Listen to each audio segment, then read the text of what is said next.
Hello traders. तो आज हम जिस स्टॉक को देख रहे हैं उसका नाम है जुबिलेंट फार्मोवा लिमिटेड। तो यहाँ पे प्राइस एक्शन समझने की कोशिश करते हैं। यहाँ पे एक चार्ट पैटर्न बन रहा होगा, आपको नैरो रेंज में दिख रहा है। अराउंड 425 से 415 के रेंज का ये जो रेजिस्टेंस लेवल था ये ब्रेकआउट हो गया है। और आप लोग इस चार्ट पैटर्न को समझने की कोशिश करें। कुछ लोग इसको रिवर्स हेड एंड शोल्डर कहेंगे, कुछ इसको chart and cup handle pattern कहेंगे। तो यहाँ पे जो हुआ ये है वो समझने की कोशिश करते हैं। सबसे पहले तो यहाँ पे जब ब्रेकआउट हुआ है, ब्रेकआउट करने के बाद जी इसमें एक रीटेस्ट किया है। रीटेस्ट से अगर हम पहले थोड़ा सा बैकग्राउंड में जाके देखें तो यहाँ पे ये अराउंड अराउंड दिसंबर 2022 का रेजिस्टेंस था। यहाँ से अराउंड 35% का यहाँ पे ड्रॉप हुआ। 35% का ड्रॉप करने के बाद इसने यहाँ से फिर रिकवरी दिखाई है इधर, और उसके बाद ये फाइनली ब्रेकआउट हुआ है। ब्रेकआउट को सस्टेन कैसे करेगा वो चेक करेंगे। सबसे पहला सिग्नल है कि हमारा जो ये 50 डे मूविंग एवरेज है और 200 मूविंग एवरेज है, यहाँ से टेस्ट लेके बाउंस लेके ऊपर गया है। दूसरा, ये जो मूविंग एवरेज के बाद जो आप वॉल्यूम की प्रोफाइल देखेंगे, वॉल्यूम बहुत एक्सपोनेंशियल हाई है। तो ये आने वाले दिनों में चांसेस हैं कि ये स्टॉक एक फर्दर अप मूव दिखाएगा। तो अब अगले नेक्स्ट स्टॉक की तरफ जाते हैं। तो नेक्स्ट स्टॉक का नाम है ऑयल इंडिया लिमिटेड। सबसे पहले इसको वीकली टाइम फ्रेम पे देखते हैं। तो ये जो आपको एक बहुत कंसोलिडेशन का एक जोन दिख रहा है, ये स्टार्ट हुआ था अराउंड फेब 2023 से लेकर अभी तक ये अगस्त में जाके इसने ब्रेकआउट दिया है। तो रफली अराउंड 7 महीने तक ये स्टॉक एक बहुत तगड़े कंसोलिडेशन जोन में था। अब हमें एंट्री तो लेनी है डेली टाइम फ्रेम पे, वीकली पे तो लेनी नहीं है। तो यहाँ पे अगर आप आके देखेंगे तो यहाँ पे ट्राई करने की कोशिश करते हैं अंडरस्टैंड करने की। यहाँ पे भी मोटा मोटा सिमिलर पैटर्न आपको दिखेगा, एक reverse head and shoulder pattern या chart and cup handle pattern आप किसको कह सकते हैं। यहाँ पे अगर आप देखोगे तो 50 EMA के ऊपर रीटेस्ट लेके गया। तो ये पहला ब्रेकआउट अटैम्प्ट था। यहाँ ब्रेकआउट अटैम्प्ट के बाद नीचे आया और यहाँ से सीधा 50 EMA से बाउंस लेके वापस गया। तो आने वाले दिनों में चांसेस है कि फर्दर अप मूव जाए। ऐसे स्टॉक्स में जो ये कंसोलिडेशन होता है, जहाँ पे 5 7 या 10 महीने तक इतना लंबा जो कंसोलिडेशन होता है, उन स्टॉक में चांसेस होता है उतना ही फर्दर अप मूव ये दिखा सकता है।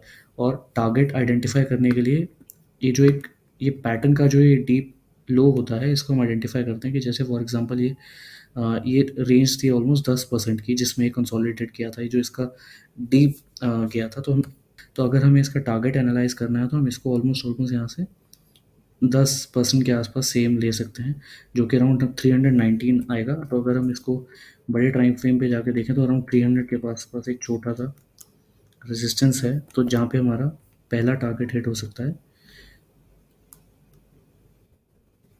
300 के आसपास हमारा पहला टारगेट होगा, बिकॉज वो एक तरीके से ऑल टाइम हाई होगा। अगर वो ऑल टाइम हाई को ब्रेकआउट करता है तो हमारा दूसरा टारगेट जो अराउंड हो सकता है 310 के आसपास का रहेगा। ठीक है, तो आगे बढ़ते हैं। अगले स्टॉक का नाम है सेंट्रल बैंक ऑफ इंडिया।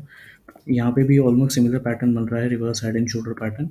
तो अगर हम इसको सबसे पहले वीकली टाइम फ्रेम पे देखें तो आपको अंडरस्टैंड करने में आसानी होगी कि ये कितना एक ब्यूटीफुल ब्रेकआउट है। अगर हम इसको वापस अगर हम डेली टाइम फ्रेम पे लेकर जाएं तो सिमिलर काइंड ऑफ पैटर्न, अगर यहाँ पे हमें टारगेट एनालाइज करना है तो इस ट्रेंड पैटर्न का जो डीप गया है वो अराउंड 28% का गया है। तो यहाँ पे भी आप ऑलमोस्ट ऑलमोस्ट 28% का अप मूव एक्सपेक्ट कर सकते हैं, जिसमें आपका पहला टारगेट अराउंड 40 रुपीज़ के आसपास आ जाएगा।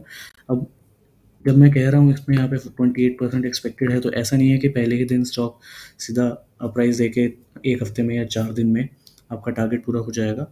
मोस्ट लाइकली कंडीशंस में जो आपका ये स्टॉक होगा, घूमते घूमते स्विंग लोज बनाते बनाते ऊपर जाएगा। तो आपको पेशेंट रखना पड़ेगा क्योंकि ये स्विंग ट्रेडिंग एनालिसिस है। ओके, और जहाँ पे भी अगर आप 20 25 से 30% के टाइप की एनालिसिस देखते हैं, एक्सपेक्टेशन होती है, तो आपको स्टॉक को भी उतना ही लंबे टाइम के लिए होल्ड करना पड़ेगा। बिकॉज इमीडिएटली ऐसा नहीं होगा कि आज आपने डाला और 4 दिन बाद आपको 4 दिन में एंट्री नहीं मिलेगा दोस्त, आपको वेट करना पड़ेगा। ठीक है, तो ये एनालिसिस है सेंट्रल बैंक ऑफ इंडिया का। इसको आप अपनी वॉच लिस्ट में डालिए। नेक्स्ट स्टॉक को देखते हैं तो आईआरएस बिजनेस सर्विसेज। यहाँ पे भी थोड़ा सिमिलर काइंड ऑफ पैटर्न है। कंसोलिडेशन जोन था न दिसंबर 2022 से लेकर ये फाइनली ब्रेकआउट आया जुलाई में। इस पॉइंट को ये रीटेस्ट कर चुका है और ये ऑलमोस्ट ऑलमोस्ट 50 EMA के आसपास ट्रेल कर रहा है। तो एक तरीके से मीन रिवर्जन पे आ रहा है। तो अगर जो रिस्की ट्रेडर्स हैं वो इसको अगर ट्राई करते हैं तो आप कर सकते हैं। For safe traders I will suggest कि आप इसको थोड़ा सा और करेक्ट होने दें और अपने 50 EMA के आसपास आके अगर ये बाउंस लेके जाता है, let's say around this point, अगर ये EMA यहाँ तक आ जाता है और यहाँ से ऊपर होके जाता है, देन आप एंट्री ले सकते हैं। इस स्टॉक में, और आपका फर्दर टारगेट 1:2 के हिसाब से अपना ये सेम एनालिसिस अगर आप देखो तो ये इस पीक को हाई का टारगेट ले सकते हैं यहाँ से नेक्स्ट, जो रफली अराउंड 10 से 15%, इनफैक्ट 17% बन रहा है, तो आप इस टारगेट को ले सकते हैं। आज का लास्ट स्टॉक है के सॉल्स इंडिया लिमिटेड। तो यहाँ पे समझने की कोशिश करते हैं। तो एक ये थोड़ा सा पहले जाके देखते हैं, ये अराउंड अराउंड जो रेजिस्टेंस था अगस्त 2022 से लेकर 6 अप्रैल 2023, ऑलमोस्ट ऑलमोस्ट 8 महीने का रेजिस्टेंस है, इसने ब्रेकआउट किया 8 अप्रैल को, और तब से लेकर अब तक ये स्टॉक अच्छा खासा रैली दे चुका है। तो अगर हम परसेंटेजेस में बात करें तो अप्रैल 2023 से लेकर अब तक विच इज़ ऑलमोस्ट ऑलमोस्ट 3 से 4 महीने में इसने 114% रिटर्न दे दिया है। तो एक ऑलरेडी बहुत अच्छे बुलिश रैली में है। तो अगर इसको आगे हमें बाय करना है तो थोड़ा सा पैटर्न समझना पड़ेगा यहाँ पे हो क्या रहा है। तो सबसे पहले एक प्राइस एक अप मूव देता है, फिर थोड़ी देर कंसोलिडेट करता है, फिर ब्रेकआउट देता है, फिर कंसोलिडेट कर रहा है, फिर ब्रेकआउट दे रहा है।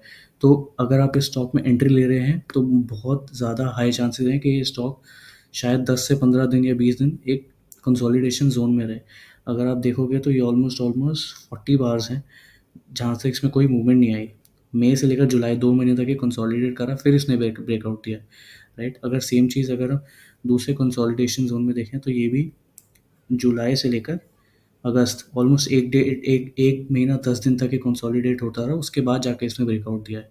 तो अगर आप इसमें एंट्री ले रहे हैं तो ये समझ के चलिए आपको इस स्टॉक को कम से कम 2 से 3 महीने शायद होल्ड करना पड़ सकता है, और ये भी हो सकता है कि आने वाले टाइम में इमीडिएटली भी रैली दिखा दे, बट ये डिपेंड करेगा कि आगे आने वाले सर्कमस्टांसिस कैसे हैं। तो अभी तक तो ये प्राइस प्रॉपर बुलिश दिख रहा है, बट आगे कंसोलिडेट होकर ऊपर जाता है नीचे आता है, उसके बेसिस पे हमें अपना एंट्री टारगेट पॉइंट और स्टॉप लॉस डिफाइन करना पड़ेगा। तो ये थे आप आज के 5 स्टॉक्स। अगर आपको ऐसे ही एनालिसिस चाहिए तो स्टॉक्स को अपनी वॉच लिस्ट में ऐड कर सकते हैं और कॉन्स्टेंटली हमें अपडेट्स के साथ सब्सक्राइब कर सकते हैं, ताकि हम आपको ऐसे एनालिसिस देते रहें।